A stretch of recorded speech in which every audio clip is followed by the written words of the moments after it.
Hey, this is Anney. And Samantha. And welcome to Stuff Mom Never Told You, a production of iHeartRadio.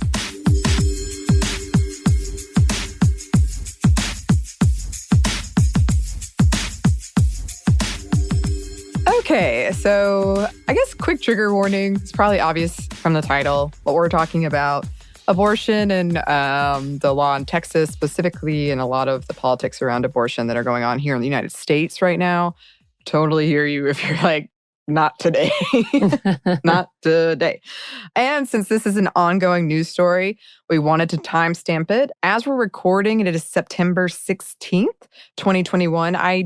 Most of the research came from like a week ago. I did check, make sure nothing was like drastically different, but just to put that out there.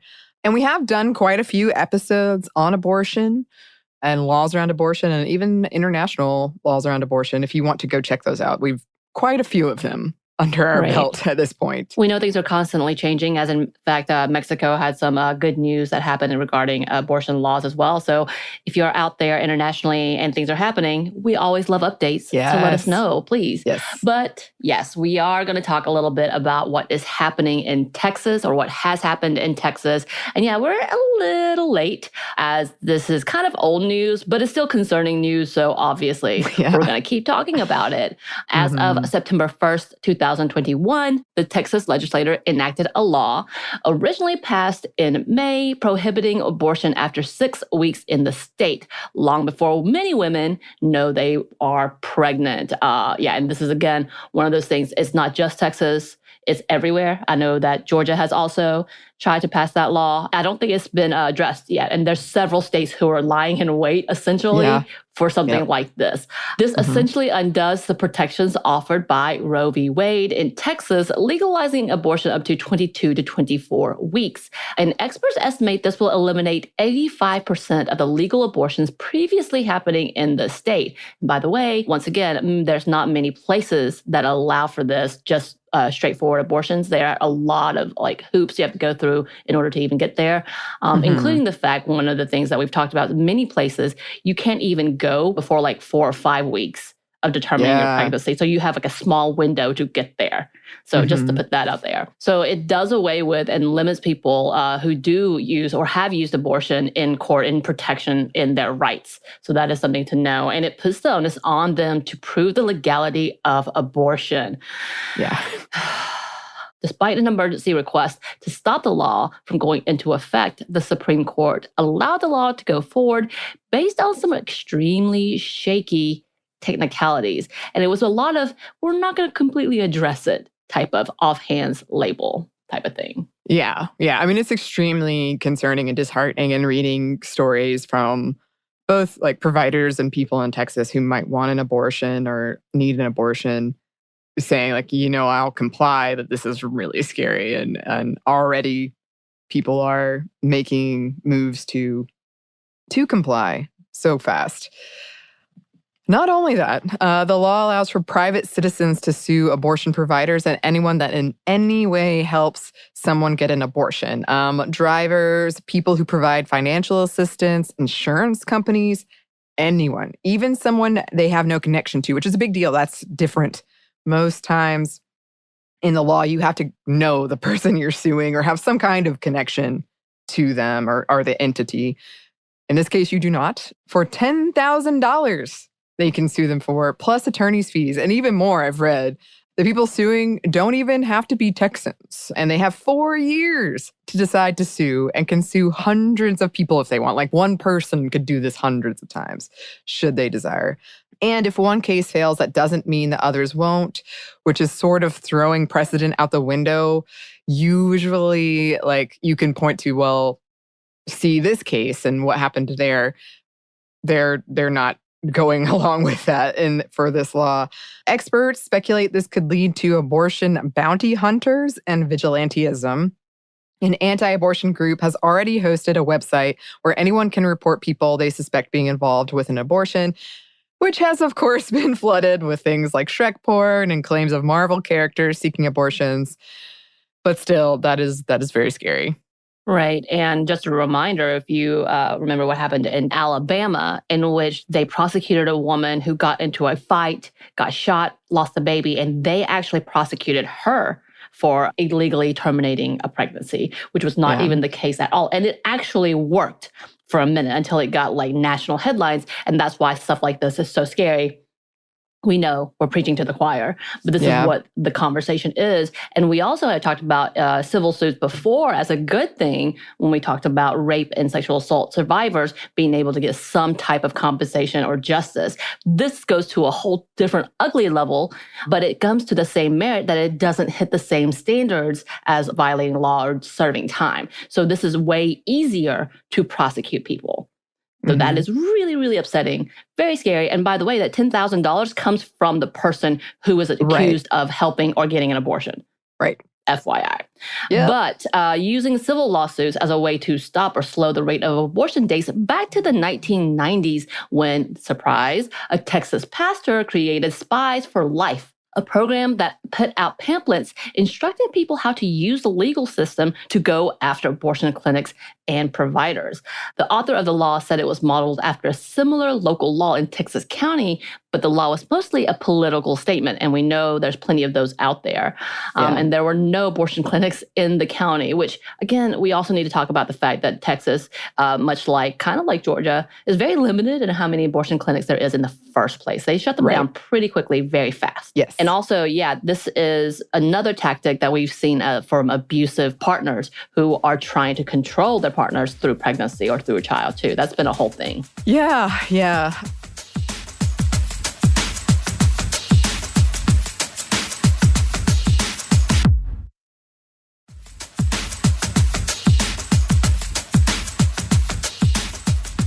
People have also pointed out, while it is horrific that this law bans abortion, even in the case of rape or incest, these conversations often imply that abortion is always a bad thing or always the result of something bad that's used in the worst case scenario, and that we need to change how we talk about that, how we think about that. Like that is terrible that it bans that. Right.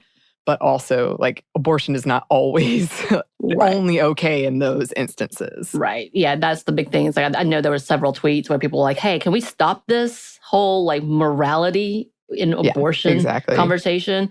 And it is something that it is so ingrained with us. And I've talked about it before. Like it's for, even for me, who like changed my mind drastically since coming out of my conservative childhood to understanding, oh yeah, this is bad, still has a hard time not kind of moralizing it and want to do that. But again, for me, talking to my family, because when I talked to my mother, I think I've talked about this before, where we had a big blowout. And this is one of the things that my mother brought up. Also, the fact that I'm adopted and that I should be, of all people, the most grateful that I wasn't aborted.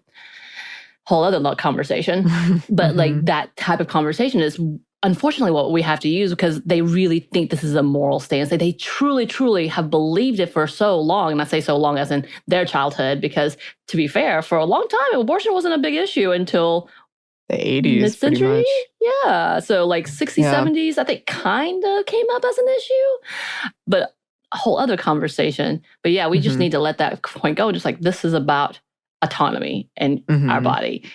And now this law has huge national implications, as we talked about earlier. And not just when it comes to abortion, a Missouri law just passed has the same vigilante mechanism. There are voting restriction laws that function or could function similarly too. The Texas law has also caused confusion and fear for Texans who might be seeking an abortion. The bill was written specifically to get around Roe versus Wade and ultimately go on to challenge it. And yeah, that's kind of that bigger conversation that we were going to need to come back to. And again, why everybody's very upset about the current last two Supreme Court justices appointed, because they knew this is one of the major things, major contentions that were going to come up and what they were trying to do, especially when it comes to Amy Coney Barrett, who has a pretty staunch pro-birth stance. So, And there are a lot of impending lawsuits against it, including from the U.S. Department of Justice, which I think we need to come back to look at, because what they are doing is a weird roundabout of trying to get this stopped, I guess. try what you can. And at the same time, other states are trying something similar. Some companies like Salesforce have offered to move employees out of state if they desire without further details. Lyft and Uber claim they will pay for any drivers sued under the law. And at the same time, others have pointed out that while many big companies have taken public stances for voting rights and against racism and homophobia, though they may just be superficial, a lot of these same companies haven't said anything about this. And I'm not going to lie, it could be also our parent company who might be a part of that conversation.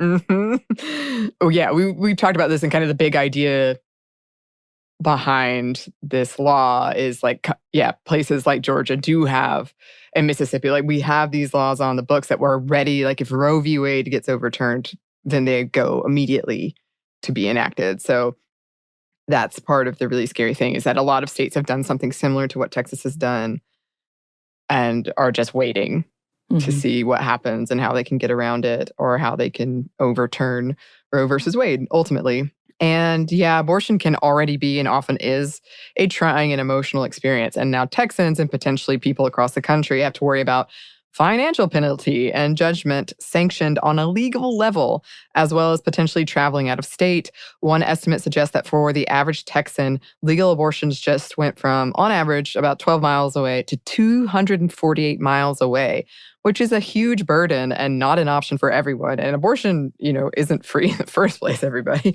generally. And this is an impact that will especially be felt by women of color. Oh, so if you have questions, there are resources online, including Planned Parenthood. They have a site.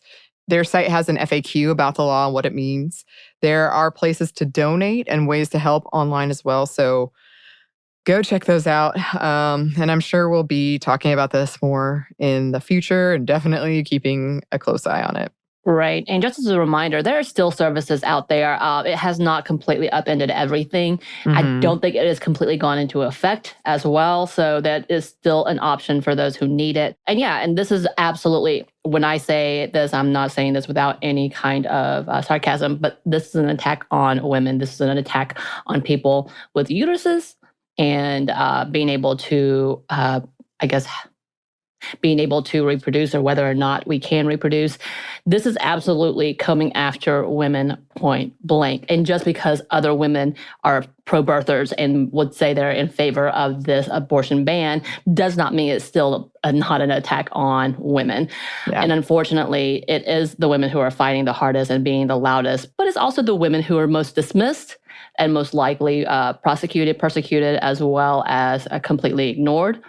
And owned, obviously. And when it comes down to it, yeah, rich people will continue to have abortions no matter the state. That's always how it's been. That's always how it will be. Who has access? Rich people. End of story. Who doesn't? Those who are disenfranchised and already struggling, and those who are completely ignored and completely silenced, because they don't even have the option to fight right now. All they can do is maintain. Yeah. So that's what we are most concerned about, obviously, outside of just, it's our rights and our laws. But when it comes down to it, Anney and I know we have access because we have a little money, more than most. So that's a whole different conversation. It makes us very angry, and we need to be very, very on alert. Yeah. And continue to spread truth instead of the stupid misinformation that continues to plague our nations. Okay, I'm done. Okay. Yeah. No, it's a lot. It's been a rough, it's so silly to say because it's been a rough years, months, years and years, but it has been a really rough couple of weeks for sure. But that being said, we would really love to hear from any listeners about what's going on in your neck of the woods around this issue, or anything at all, anything we should be talking about, any people or resources we should shout out. Please let us know. You can email us at stephanie@momstuff@iheartmedia.com. You can find us on Instagram at Stuff Mom Never Told You, or on Twitter at momstuffpodcast. Thanks as always to our super producer, Christina. Thank you. And thanks to you for listening. Stuff Mom Never Told You is a production of iHeartRadio. For more podcasts from iHeartRadio, visit the iHeartRadio app, Apple Podcasts, or wherever you listen to your favorite shows.